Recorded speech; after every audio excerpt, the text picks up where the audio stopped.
안녕하세요. 승리한 상가족 여러분. 오늘은 창세기 18장 1절에서 8절까지 말씀입니다. 창세기 파트 2의 18번째 강좌로 송아지를 잡아 여호와를 대접한 아브라함이라는 제목의 말씀입니다. 승리한 삶은 말씀 중심 예배 중심의 성경 전문 교사를 양성하기 위해서 만들어진 성경 공부 교재입니다. 승리한 삶은 2017년 5월 창세기 10장에서 19장까지의 말씀을 함께 묵상하고 있습니다. 승리한 삶은 발행이신 박유일 목사님의 구속사로 조망한 성경 연속 강해집을 통해서 편집이 되어 있습니다. 2017년 4월 유엘 말라기 합본이 완간되면서 소선지서가 9권으로 8권으로 완간이 되었습니다. 죄송합니다. 자, 저희들 주일날 업로드되는 위크 스터디를 통해서는 창세기 전체의 내용을 보면서 이번에는 특히 이 언약에 관하여 우리가 살펴보고 있습니다. 그래서 아브라함과의 언약을 통해서 하나님께서 어떻게 일하시는지를 보여주시고, 특히 어제 말씀에서 그제 말씀을 통해서 17장의 언약을 살펴봤는데 그것을 18장에서 어떻게 확증시켜 주시는지, 하나님께서 우리의 믿음을 더하게 하시기 위해서 어떻게 인도하시는지를 보여주고 있어요. 자, 우리가 이 언약을 보면은 15장에서 우리가 이미 하나님께서 아브라함에게 주신 믿음을 통해서 그를 의롭다 하시는 그 내용을 봤고, 그 과정에서도 계속 무엇이 드러났죠? 이스마엘의 형태처럼 그의 믿음의 수준 안에서 그가 잘못 해석하는 부분이 분명히 나와요. 근데 하나님께서는 계속 그것을 찾아오셔서 성장시켜 주시고, 찾아오셔서 성장시켜 주세요. 오늘 부분도 하나님께서 찾아오셔서 성장시켜 주세요. 우리가 15장 말씀을 볼 때도 우리가 경험했던 건 뭐냐면, 하나님께서 항상 찾아오셔서 위로자가 되주셨어요. 찾아오셔서 나는 너의 방패와 상급이다라고 얘기해 주셨어요. 자, 우리가 성경 말씀을 통해서 항상 보게 되는 건 그거예요. 우리가 하나님 앞에 나아가야지, 무릎 꿇어야지. 이거는 다분히 우리 쪽에 포커스를 맞춰서 항상 얘기하는 거예요. 하나님을 보면은 항상 먼저 찾아오세요. 아브라함을 먼저 찾아오셔서 부르시고, 찾아오셔서 위로하시고, 찾아오셔서 언약 맺으시고, 찾아오셔서 확증시켜 주시고. 그래서 엄밀히 말하면 우리 그리스도인들은 찾아가는 종교랍니다. 이 찾아가는 것의 하이라이트가 뭐였어요? 바로 예수님이 육신을 입고 이 땅에 오신 것이죠. 삼위일체 하나님이신 예수님께서.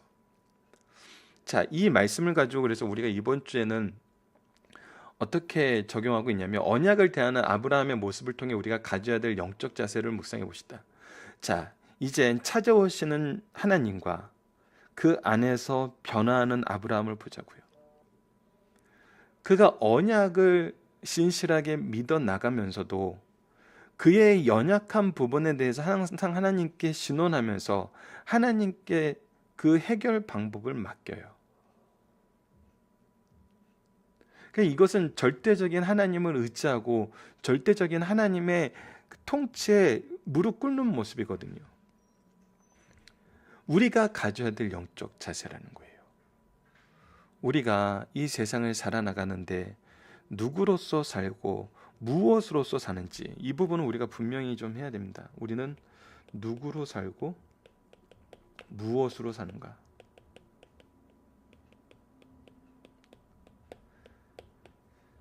자, 여러분, 기독교인들이 다양한 모습으로 신앙생활하고 있어요. 다양한 모습으로 신앙생활하고 있어요. 근데 이것이 다를 수는 없어요. 우리는 누구로 인하여 삽니까? 바로 하나님을 위하여 살고, 무엇으로 삽니까? 하나님이 주신 언약을 가지고 사는 거거든요. 하나님의 은혜 안에 사는 거거든요. 결국 우리는 하나님을 통해서 존재할 수밖에 없어요. 여러분, 근데 이거는 그리스도인에게만 제한된 게 아니죠.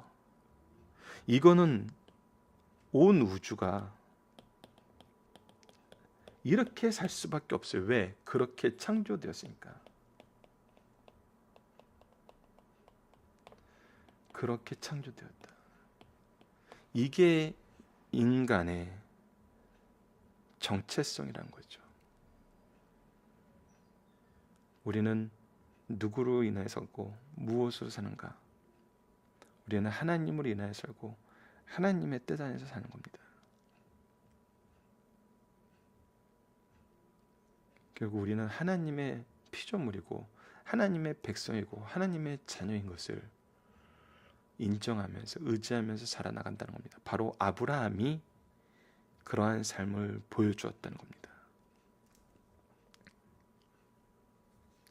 자, 송아지를 잡아 여호와를 대접한 아브라함, 창세기 18장 1절입니다. 자, 여호와께서 마므레 상수리 나무들이 있는 곳에서, 바로 헤브론 있는 곳에, 이 마므레 상수리 나무 아래에 있는 곳에서 지금 아브라함이 정착하고 있을 그때예요.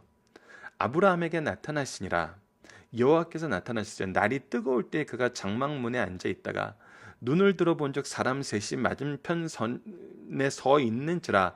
그가 그들을 보자 곧 장막문으로 달려나가 영접하여 몸을 땅에 굽혀. 자, 성경은 모세를 통해서 적으면서 여호와께서라고 얘기하면서 아브라함에게 나타나셨다는 것을 얘기하고 있어요. 근데 이것을 가장 먼저 인지한 사람은 무엇일까요? 실질적으로 이 이야기의 주인공인 아브라함이겠죠. 자, 그러면 아브라함의 관점에서 한번 봅시다. 1절은 이제 설명이에요. 이 도입부에 나타나는 설명이에요. 모세의 설명이겠죠. 모세를 통해서 하나님께서 설명해 주시는 거겠죠. 자, 그러면은 아브라함 입장에서 봅시다. 날이 뜨거울 때예요. 여기서부터 볼 수 있겠죠. 아브라함이 그 장막문에 앉아 있는데 눈으로 들어본즉 사람 셋이 맞은편에 서 있었어요. 맞은편에 서 있는 것을 보고 그가 그것을 보고 달려나가기 시작합니다. 달려나가는데 그가 지금 무엇이라고 얘기하는지 보세요. 바로 3절입니다. 이르되 내 주여, 내 주여라고 분명히 얘기해요. 여러분들 지금 앞부분에서 이 주여라는 것은 히브리어로 아도나이, 그리스어로 번역하면 큐리오스인데 주라는 뜻이거든요. 주인이라는 것이에요. 나의 온전한 소유권자라는 거예요. 내 모든 것에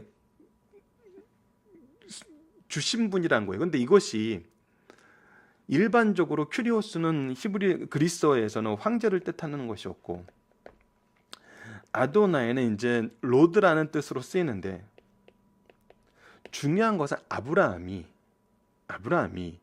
이 표현을 누구에게 썼냐는 거예요. 성경을 찾아보면은 이것이 이제 15장에 우리가 이미 언약을 나눌 때 나타났던 그 표현인데, 바로 이 표현은 아브라함이 하나님을 향하여 썼던 표현이라는 거예요. 그래서 아브라함 입에서 아도나이라고 나오는 것, 주여라고 나오는 것, 큐리오스라고 나오는 이 단어는 오직 아브라함 입장에서는 이 하나님을 대할 때만 썼던 표현이란 거예요. 이거를 통해서 무엇을 볼 수 있냐면, 아브라함이 그의 눈을 들어 맞은편에서 오는 이 세 사람을 누구로 봤냐면 바로 여호와로 봤다는 거예요. 인지했다는 것이죠. 그래서 내가 주께 은혜를 입었사오면, 먼저 그렇기 때문에 그가 가서 요청하는 것이 무엇이냐면 은혜를 주시옵소서예요. 은혜를 주시옵소서. 그 은혜가 뭐냐면, 첫 번째는 종을 떠나 지나가지 마옵소서예요. 저를 떠나가지 마옵소서. 그냥 지나가지 마옵소서. 그리고 두 번째는 물을 조금 가져오게 해서 당신의 발을 씻으시고 나무 아래서 씻어서 영접하게 하여 주시옵소서. 떠나지 마시고 영접하게 하여 주시옵소서. 그리고 나서 뭘 하겠다는 거예요? 내가 떡을 조금 가져오리니 당신이 마음을 상쾌하게 하신 후에 지나가소서. 제가 함께 교제하게 해주십시오.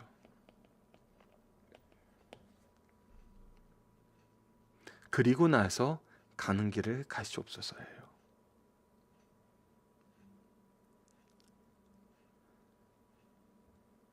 이것이 바로 아브라함이 말한 은혜예요. 결국은 무엇이냐면 하나님과의 교제가 그에게 있어서는 가장 큰 은혜이고 그가 간절히 원하는 것이란 거예요.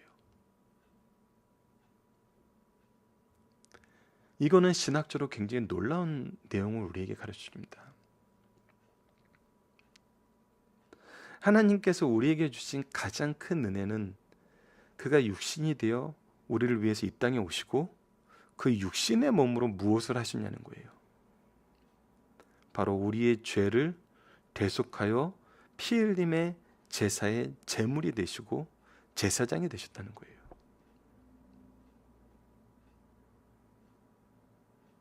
아브라함의 이 사건은 바로 참된 은혜의 예표를 우리에게 보여주고 있어요. 그러면서 동시에 무엇을 보여줘요? 우리가 진정으로 사모하고 소유하고 간절히 바라야 되는 그 은혜의 핵심은 뭐냐면 하나님과의 교제라는 겁니다. 하나님과 함께하는 것이라는 거예요. 창세기는 지금까지 계속 그 내용을 보여주고 있고, 아브라함은 그 언약 안에서 하나님과 함께함, 하나님이 나와 함께하심, 하나님이 나의 방패가 되시고 위로가 되시고 상급이 되시는 그 내용을 봤거든요. 그래서 그는 그 행동이 드러나게 됩니다. 아브라함이 급히 장막으로 가서 사라에게 이르되 속히 고운 가루 세 스아를 가져다가 반죽하여 떡을 만들라 하고, 아브라함이 또 가축대 있는 곳으로 달려가서 기름지고 좋은 송아지를 잡아 하인에게 주니 그가 급히 요리한지라. 아브라함이 엉긴 젖과 우유와 하인이 요리한 송아지를 가져다가 그들 앞에 차려놓고 나무 아래 모셔 섬에 그들이 먹으니라. 예. 그가 이것을 얼마나 정성껏 그리고 빠르게 준비하고 하나님과 함께 이 시간을 갖는지 우리가 보게 됩니다. 그리고 나서 우리가 내일 말씀에서는 이 내용의 안에서 하나님과의 교제를 통해서 하나님이 우리에게 주시는 말씀을 확인하게 되는 것이죠. 자, 오늘 본문 묵상기를 보도록 하겠습니다. 본문 묵상하기에서 여호와께서 나타나시니라는 것은 무엇을 의미합니까? 바로 하나님께서 우리에게 자신을 드러내신다는 거예요. 드러내신다는 거예요. 이것은 무엇을 말합니까? 우리와 함께 하기를 원하신다는 거예요. 우리가 아까 우리는 누구로 인하여 살고 무엇을 인하여 산다는 것이 분명하게 동일하다고 얘기했던 것처럼, 그 안에서 하나님이 우리에게 보여주시는 모습은 끊임없이 우리를 찾아오시고 우리와 함께하길 원하신다는 거예요. 이랬을 때 아브라함이 주 아도나이라고 영접하고 있습니까? 이것은 무엇을 의미하고 있나요? 이것은 아브라함이 알고 있다는 거예요. 알고 있다는 거예요. 이분이 바로 하나님임을, 하나님이 자신을 찾아옴을, 아브라함은 이 모든 것이 무엇임을 보고 있나요? 예, 하나님께서 우리와 함께 하시는 바로 그것이 나에게 있는 가장 큰 은혜라는 것을 알고 있는 것이죠. 참된 은혜가 무엇인지 보고 있다는 것입니다. 자, 중심 산상을 보도록 하겠습니다. 창세기 18장은 여호와께서 천사와 함께 소돔성으로 가는 도중에 아브라함을 만나 대화하는 장면입니다. 첫째 부분은 하나님과 두 천사가 아브라함에게 나타나 사라가 1년 후에 아들을 낳을 것이라고 약속하신 말씀이고, 둘째 부분에는 소돔에 하나님의 심판이 내릴 것을 안 아브라함이 하나님께 구원을 탄원하는 내용입니다. 첫째 부분은 앞에서 창세기 12장에서 17장까지 주신 말씀을 전제로 하고 있고, 하나님께서 아브라함을 아브라함으로 사례를 사라로 이름을 고쳐주셨던 것이 우리가 이미 상고했던 부분에 나타납니다. 그러나 부부는 아들을 낳는다는 확신이 약했어요. 그러자 여호와께서 나타나셔 내년 이맘때 아기가 탄생할 것과 번영을 다시 약속해 주십니다. 둘째 부분은 앞서 14장에 아브라함의 조카 롯과 관련이 있습니다. 죄악의 가득한 도시는 멸망을 받게 되며 그 도성의 사람들은 죽음과 파멸에 이르게 됩니다. 이 도시의 멸망을 알게 된 아브라함은 하나님께 구원을 대담하게 호소합니다. 그 이유는 소돔성에 조카 롯이 살고 있기 때문입니다. 하나씩 보도록 하겠습니다. 첫 번째입니다. 하나님께서 인간의 형태로 나타내심은 이삭을 주신다는 약속과 앞으로 성육실하실 예표가 된다는 것입니다. 현재 사라의 생리적 상태로는 임신 불가능합니다. 이제 하나님의 초자연적인 능력으로 임신과 출산의 날짜를 구체적으로 안내받아야 합니다.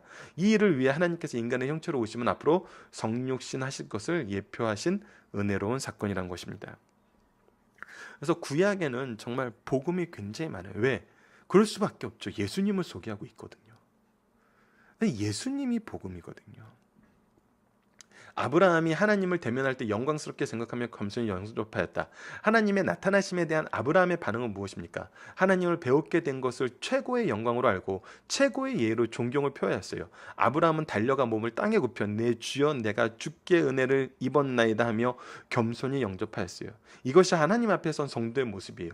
하나님 앞에 서 있는 것은 인간에게 두렵지만 최고의 영광이에요. 겸손히 영접하여 섬겨야 된다는 것입니다. 세 번째입니다. 하나님을 대접할 때, 섬길 때 민첩하고 정성을 다하여 섬겨야 된다고 합니다. 아브라함이 하나님을 대접할 때 바쁘신 분이니 잠깐 간단히 대접하려 했어요. 그러나 대접받기를 허락하신 하나님께 소홀히 할 수는 없었어요. 그는 신속하면서도 가장 좋은 것으로 정성을 다하여 가장 오랜 시간 대접하려고 하였어요. 이것이 하나님을 대하는 성도들의 바른 태도라는 것입니다. 자, 여러분들 살펴보기 정답 카페를 통해서 확인해 보시고 오늘 중심 사상을 좀 보도록 하겠습니다. 우리는 은혜를 강구하는 존재이고 은혜 없이 살 수 없는 존재예요. 예, 이것이 우리의 모습이에요. 우리는 그렇게 창조되었어요. 하나님 없이는 살 수 없고 하나님의 은혜 없이는 살 수 없어요. 우리가 누구이며 무엇으로 사는가냐는 바로 이 하나님과 연결을 끊어서는 상상도 할 수 없고 전부 실패했어요. 그 역사가 이미 증명하고 있고 성경은 그 증명의 내용들이 가득 차 있고 그 안에서 하나님을 바라볼 수 있는 정말 특별한 은혜로 주신 것이 바로 성경이에요. 그런데 문제는 여기에 있습니다. 우리가 생각하는 은혜와 성경이 가르쳐주는 은혜의 차이가 있습니다라는 거예요. 우리가 항상 신앙생활에서 시험에 들고 하나님의 이 은혜를 충분히 누리지 못하는 것은 바로 우리가 생각하는 은혜와 성경이 가르쳐주는 은혜를 다르게 생각하는 거예요. 계속적으로 강조할 수밖에 없게 되는 부분이 바로 이 부분입니다.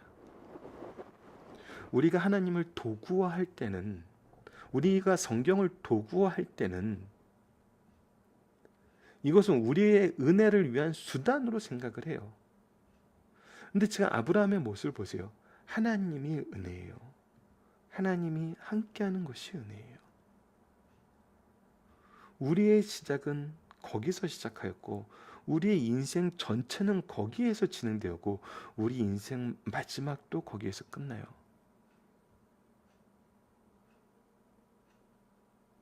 모든 것이 주로 말미암고 주로 인해서 나아가는 거예요. 로마서 11장 36절 말씀이죠. 이 개념이 빨리 바뀌어야 돼요. 이것을 우리가 빨리 인정해야 됩니다. 아니면 우리는 또다시 어떤 존재로 나아가게 되냐면 결국은 죄에서 벗어날 수 없는, 오히려 우리의 열심과 우리의 수고가 죄를 더하는 대로 갈 수밖에 없는 그런 연약한 것이 바로 우리의 모습이에요. 그래서 이것을 우리가 바꿔야 돼요. 은혜의 개념이 아브라함이 오늘 말씀에서 보여준 것처럼 하나님과 함께하는 것이 은혜임을 우리가 깨닫고 이 기준으로 우리는 무릎 꿇려야 됩니다. 여러분 오늘 로마서 11장 36절 읽어드리도록 하겠습니다. 이는 만물이 주에게서 나오고 주로 말미암고 주에게로 돌아감이라. 그에게 영광이 세세히 있을지어다. 아멘. 이것이 바로 우리의 본질입니다. 창조 안에서 하나님이 세워놓으신 창조의 원리이면서 질서입니다. 이 안에서 참된 자유가 있는 거예요. 이거 안에 있는 것이 은혜입니다. 말씀을 기초로 기도하기를 통해서 마치겠습니다. 하나님, 우리를 찾아와 주시고 함께 하시며 교제하기를 원하시는 주님, 우리에게 주님과의 교제의 회복이 참된 은혜이며 가장 기쁜 일임을 더 풍성하게 경험하게 하여 주소서. 그리하여 아브라함이 그러했던 것처럼 중보의 기도를 통해, 애통하는 기도를 통해 영혼을 구원하는 제사장적 신앙을 계승하게 하여 주소서. 예수님 이름으로 기도드립니다. 아멘.